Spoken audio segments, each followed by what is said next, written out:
Magnifique. Regarde, touche.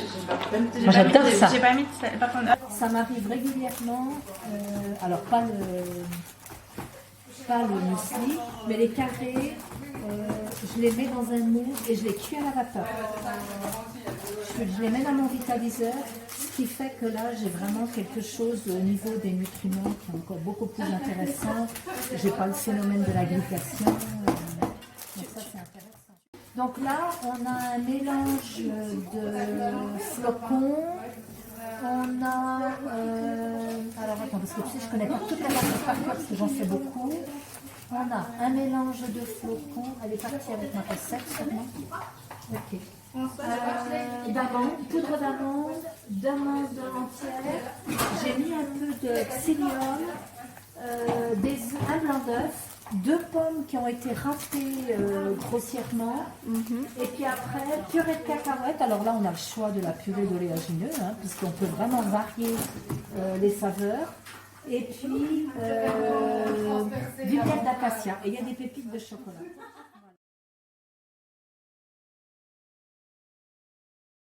Il est vrai qu'autrefois les repas étaient assez frugaux. Hein. Premièrement, on ne mangeait pas autant. Il y en a beaucoup d'ailleurs qui n'avaient pas la possibilité de manger plus que mon papa disait. Il partait avec une tranche de pain noir, comme il dit, avec une figue. Et ça, c'était son repas. Il avait 5 km à pied pour aller à l'école. Hein. Et puis, comme il dit, hein, c'était la période où il pouvait faire extrêmement froid. Mais c'était, je crois, des disques qui disaient, je crois qu'il était en culotte courte.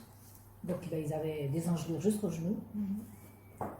Donc j'ai un papa qui est de 1926, donc vous représentez. Hein, Mais c'est pour dire qu'il y a toute une génération qui ont vraiment mangé très frugalement. Maintenant, avec l'industrialisation et autres, on est arrivé à des repas, surtout en Occident, sucrés.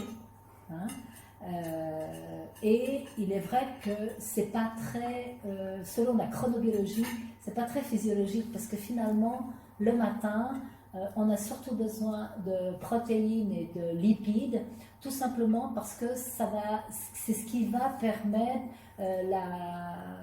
la production des fameux neurotransmetteurs comme la dopamine, la noradrénaline, etc., qui sont là pour nous permettre de nous activer, d'aller au travail, etc.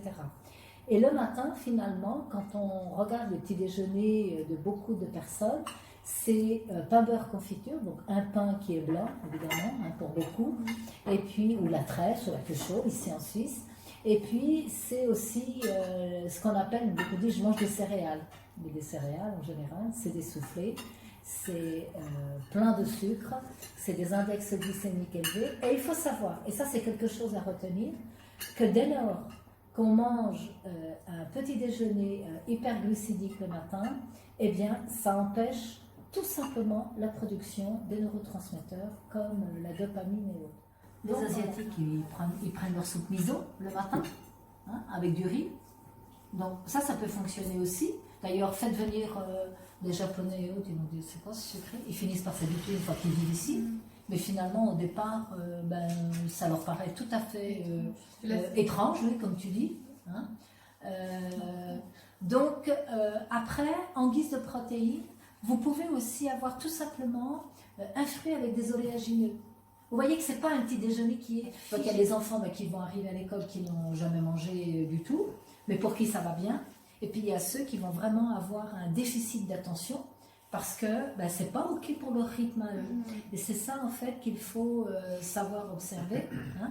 Et puis, quitte à ce que l'enfant n'ait vraiment pas faim le matin et que ce ne soit pas la guerre constante autour du premier repas de la journée, et ça c'est franchement dommage, c'est de leur mettre un petit encas pour leurs 10 heures, d'accord, avec des oléagineux. Et pourquoi pas, moi je me souviens, mes enfants qui ont maintenant 30 ans et quelques, eh bien je leur mettais, moi je faisais mon pain, et puis je leur tartinais, alors je ne faisais pas toutes ces tartinades-là, j'avais d'autres sortes de tartinades, et puis souvent je leur râpais une petite carotte dedans, soit je leur mettais une petite tranche de tofu, j'avais du seitan à l'époque, et puis ils partaient avec ça, et ils avaient ça à 10 heures. Hein. Donc déjà à l'époque, dans les années 90, ils étaient déjà attentifs à ce que les enfants n'aient pas de viennoiserie, de barres chocolatées et autres. Donc ils avaient les pommes, hein, les fameuses pommes qu'on distribuait. Et voilà. Donc il y a moyen de faire sans partir avec le Kinder ou le petit pain au chocolat et autres, qui finalement fait des pics de glycémie. On voit des enfants avec un tas de paquets de choses, puis qui finalement au repas de midi n'ont plus faim, parce qu'il n'y a rien de tel pour couper l'appétit. Donc c'est tout petit en fait qu'il faut, c'est déjà dans la diversification alimentaire, donc on est attentif à tout ça.